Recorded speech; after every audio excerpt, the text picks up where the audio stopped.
नमस्ते दोस्तों, मेरा नाम निवेदिता यादव है। मैं उत्तराखंड के होम्योपैथिक मेडिकल कॉलेज और हॉस्पिटल की छात्रा हूँ। यहाँ पर मुझे बहुत अच्छी शिक्षा और अनुभव मिला और बहुत सी नई नई चीज़ें सीखने और समझने का मौका मिला, जिसके लिए मैं दिल से आभारी हूँ। आज मुझे गर्व है कि मैंने अपना फाइनल ईयर पूरा कर लिया है और अब मेरे पास इतना कॉन्फिडेंस है कि आप सबके लिए हेल्थ से जुड़ी ज़रूरी बातें और होम्योपैथिक ट्रीटमेंट आसान भाषा में मैं आपके लिए लेकर आऊँ। मेरा उद्देश्य है कि मैं आपको बीमारी की सही जानकारी दूँ। आज मुझे गर्व है कि मैंने अपना फाइनल ईयर पूरा कर लिया है और अब मेरे पास इतना कॉन्फिडेंस है कि मैं आप सबके लिए हेल्थ से जुड़ी ज़रूरी बातें और होम्योपैथिक ट्रीटमेंट आसान भाषा में लेकर आऊँ।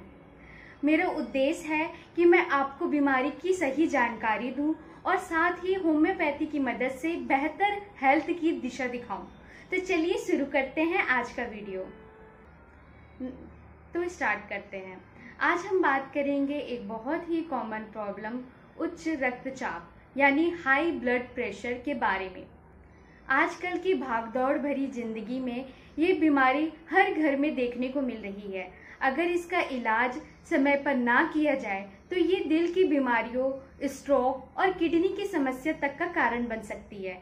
तो आज के वीडियो में हम जानेंगे हाई बीपी के कारण, उसके लक्षण और आखिर में मैं बताऊंगी कुछ बहुत ही इफेक्टिव होम्योपैथिक मेडिसिन जो हाई बीपी को कंट्रोल करने में मदद करती है। तो पहले जान लेते हैं हाई बीपी क्या है।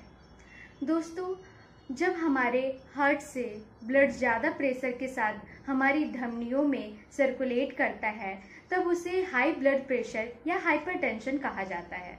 नॉर्मल बीपी होता है 120/80 mmHg के आसपास।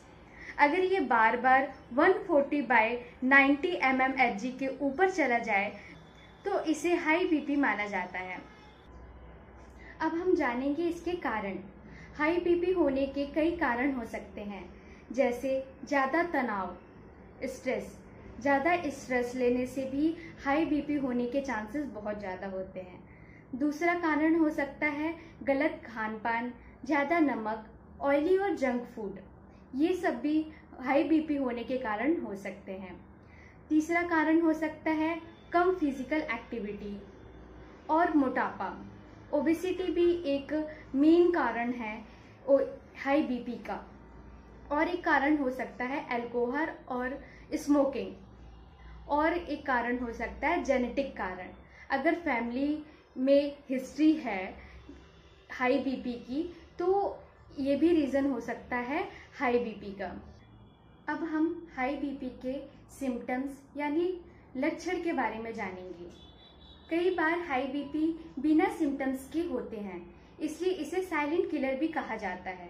लेकिन कई मरीजों को ये सिम्टम्स दिखा सकती है, जैसे कि बार बार सिर दर्द, चक्कर आना, दिल की धड़कनों का तेज हो जाना, सांस फूलना, चिड़चिड़ापन और आंखों के सामने धुंधला दिखना। तो ये सब सिम्टम्स भी हाई बीपी के हो सकते हैं, यानी कि ये सब लक्षण भी हाई बीपी के लक्षण होते हैं।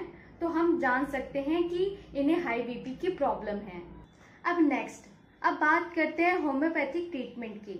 होम्योपैथी में पेशेंट की पूरी स्थिति देखकर दवा दी जाती है। हर पेशेंट की दवा अलग हो सकती है, लेकिन हाई बीपी में कॉमनली यूज होने वाली कुछ दवाएं हैं जो मैं आपको बताऊंगी डिटेल में। तो मैं पहले आपको बहुत ही इफ़ेक्टिव और इम्पॉर्टेंट मेडिसिन बताऊंगी हाई ब्लड प्रेशर के लिए।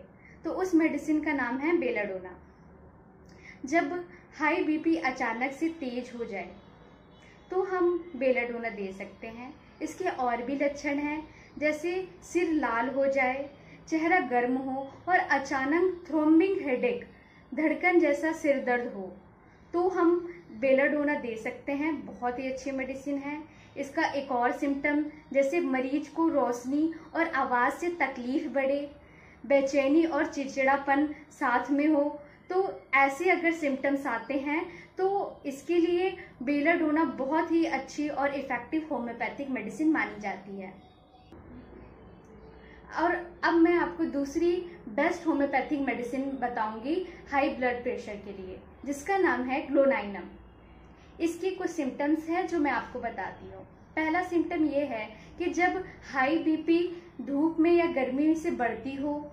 दूसरा सिम्टम्स है सिर भारी और फटने जैसा दर्द हो, ऐसा लगे कि सिर फट रहा है। तीसरा मेन सिम्टम्स है इसका कि चक्कर, आंखों के आगे अंधेरा छा जाना और दिल की धड़कन तेज हो जाती हो। मरीज को ठंडी हवा या अंधेरे कमरे में आराम मिले तो ग्लोनाइनम इज द बेस्ट मेडिसिन। ग्लोनाइनम इस ऐसे सिम्टम्स के लिए बहुत अच्छी मेडिसिन है। तो ये उन पेशेंट के लिए परफेक्ट है जिनका बीपी हीट एक्सपोजर से ट्रिगर होता है। अब मैं तीसरी बेस्ट होम्योपैथिक मेडिसिन बताती हूँ हाई बीपी के लिए। तीसरी मेडिसिन का नाम है nux vomica. BP, stress, tension और ओवरवर्क की वजह से बढ़ा है तो हम नक्स वोमिका उन्हें दे सकते हैं। नक्स वोमिका के और सिम्टम्स हैं, जैसे मरीज है वो ज़्यादा चाय, कॉफ़ी, अल्कोहल, मसालेदार खाना खाता है, उसे जल्दी गुस्सा आता है, छोटी छोटी बात में इरिटेबल हो जाता है, उसके अंदर इरिटेबिलिटी बहुत ज़्यादा होती है। पेशेंट को कब्ज और एसिडिटी भी साथ में हो सकती है। तो ये नक्स वोमिका इसके लिए बहुत बेस्ट मेडिसिन है। इसे मॉडर्न लाइफ स्टाइल पेशेंट की दवा भी कही जाती है। अब हमारी फोर्थ होम्योपैथिक मेडिसिन का नाम है बेराइटा म्यूरेटिकम।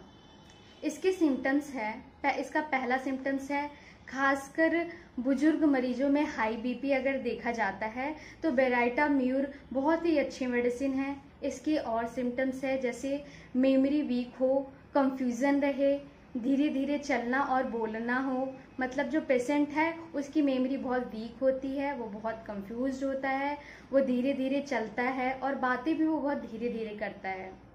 उसे लगातार चक्कर आते हैं, हमेशा थकान बनी रहती है, साथ में आर्टरीज में स्टिफनेस और हार्ट वीकनेस मिलती है। तो बेराइटा म्यूर बहुत अच्छी मेडिसिन है। ये ओल्ड एज हाइपरटेंशन के लिए बहुत ही इफेक्टिव होम्योपैथिक मेडिसिन है। अब हमारी फिफ्थ होम्योपैथिक मेडिसिन का नाम है रोवॉल्फिया सरपेंटिना। ये एक मदर टिंचर है। ये हाइपरटेंशन की सबसे ज़्यादा इस्तेमाल की जाने वाली दवा है। लगातार हाई बीपी कंट्रोल करने में ये हेल्पफुल होती है। बेचैनी, नींद ना आना, सिर दर्द और चिड़चिड़ापन के साथ अगर बीपी बढ़ जाता है तो ये मेडिसिन बहुत इफेक्टिव है। मदर टिंचर के रूप में रेगुलर यूज किया जाता है। इसे नेचुरल बीपी कंट्रोलर भी कहा जाता है। तो ये 5 बेस्ट इफेक्टिव होम्योपैथिक मेडिसिन थी जो आप हाइपरटेंशन में ले सकते हैं। और साथ ही आपको मैं कुछ लाइफ स्टाइल टिप्स साथ में ज़रूर बताऊंगी, जैसे कि नमक कम करें, आपको ज़्यादा नमक नहीं लेना है। दूसरा, नियमित वॉक और योग करें और तनाव कम करने के लिए मेडिटेशन करें। स्मोकिंग और अल्कोहल अवॉइड करें। तो दोस्तों, ये थी हाई ब्लड प्रेशर में इस्तेमाल होने वाली 5 बेस्ट होम्योपैथिक मेडिसिन। याद रखें, दवा हमेशा क्वालिफाइड होम्योपैथिक डॉक्टर की सलाह से ही लें। अगर आपको ये वीडियो इन्फॉर्मेटिव लगी हो तो लाइक, शेयर और सब्सक्राइब करना ना भूलें, ताकि हेल्थ और होम्योपैथी से जुड़े और भी यूजफुल वीडियो आपको मिलते रहें। धन्यवाद।